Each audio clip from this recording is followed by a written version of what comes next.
السلام علیکم معزز خواتین و حضرات، امید کرتا ہوں کہ آپ سب دوست احباب خیریت سے ہوں گے۔ پیارے ناظرین، اسلام ایک مکمل ضابطہ حیات ہے اور اسلام نے مسلمان کی زندگی کا کوئی پہلو ایسا نہیں چھوڑا جو بیان نہ کیا ہو۔ یہ ایک الگ بات ہے کہ آج کا مسلمان ان مسائل کو جاننے کی کوشش ہی نہیں کرتا۔ یاد رہے کہ اسلامی اور دینی مسائل پوچھنے میں کبھی بھی شرم محسوس نہیں کرنی چاہیے، بلکہ اہل علم سے اپنی زندگی کے بارے میں پیش آنے والے تمام مسائل کے بارے میں پوچھ لینا چاہیے، کیونکہ مسلمان کی زندگی اسلام کے تابع ہے اور اسلام کے تابع زندگی تب ہی بسر ہو سکتی ہے جب کہ ہمیں ان کے تمام پہلو کے بارے میں علم ہو۔ اس لیے ضروری ہے کہ زندگی کے جس پہلو کے بارے میں علم نہ ہو وہ پوچھ لیا جائے۔ پیارے ناظرین، آج کی اس ویڈیو میں ہم آپ کو میاں بیوی کی ایک سنگین غلطی کے بارے میں بتانے جا رہے ہیں، جو اکثر میاں بیوی کے درمیان یہ غلطی پائی جاتی ہے۔ اگر آپ بھی اس غلطی کے بارے میں جاننا چاہتے ہیں تو اس ویڈیو کو آخر تک لازمی دیکھیں، اور اگر دوستو ابھی تک آپ دوستوں نے ہمارے اس چینل کو سبسکرائب نہیں کیا تو چینل کو سبسکرائب کر لیں تاکہ ہر آنے والی معلوماتی ویڈیو آپ دوستوں تک بآسانی پہنچ سکے۔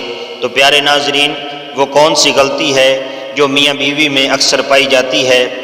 یہ وہ غلطی ہے بیوی کی پچھلی شرمگاہ یعنی دوبر میں جمع کرنا۔ ناظرین، بیوی کی پچھلی شرمگاہ یعنی دوبر میں جمع کرنا کیسا ہے؟ یہ بالکل حرام ہے اور یہ ایک گھٹیا فعل ہے اور یہ سخت گناہ ہے۔ پیارے ناظرین، حضور نبی کریم صلی اللہ علیہ وآلہ وسلم نے ایسے شخص پر لعنت فرمائی ہے اور ایسے شخص کو ملعون کہا ہے جو بیوی کی پچھلی شرمگاہ یعنی دوبر میں جمع کرتا ہے۔ دوستو، امت مسلمہ کی بہت ساری عورتیں اس بات سے انکار کرتی ہیں، لیکن کچھ شوہر انہیں طلاق سے ڈرا دھمکا کر منوا لیتے ہیں اور اپنی بیویوں سے ایسا کام کرتے ہیں۔ بیوی شرم و حیا کی وجہ سے اہل علم سے نہیں پوچھ پاتی اور شوہر اپنی بیوی کو یہ کہہ دیتے ہیں کہ یہ حلال ہے۔ حضور نبی کریم صلی اللہ علیہ وآلہ وسلم نے ارشاد فرمایا کہ ایسا کرنے والا شخص ملعون ہے اور اللہ کی اور اللہ کے رسول کی ان پر لعنت ہو جو بیویوں سے ایسا کام یعنی دوبر میں جمع کرتا ہے۔ پیارے ناظرین، اس جرم کا کچھ لوگوں میں یہ سبب پایا جاتا ہے کہ شادی کے پاک بندھن میں غیر فطرتی طریقوں کو شامل کر لیتے ہیں۔ اس کی وجہ ذہن میں گندی فلموں کے مناظر ہوتے ہیں، حالانکہ انہیں ان سب گناہوں سے توبہ کر لینی چاہیے۔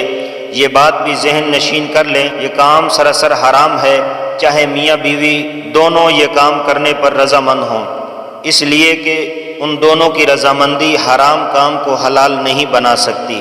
تو ناظرین، یہ تھی آج کی ویڈیو۔ امید کرتا ہوں کہ آپ کو یہ ویڈیو پسند آئی ہوگی۔ اگر ویڈیو پسند آئی ہے تو لائک اور آگے شیئر ضرور کر دیں۔ ملتے ہیں ایک نئی ویڈیو کے ساتھ، تب تک کے لیے اللہ حافظ، السلام علیکم۔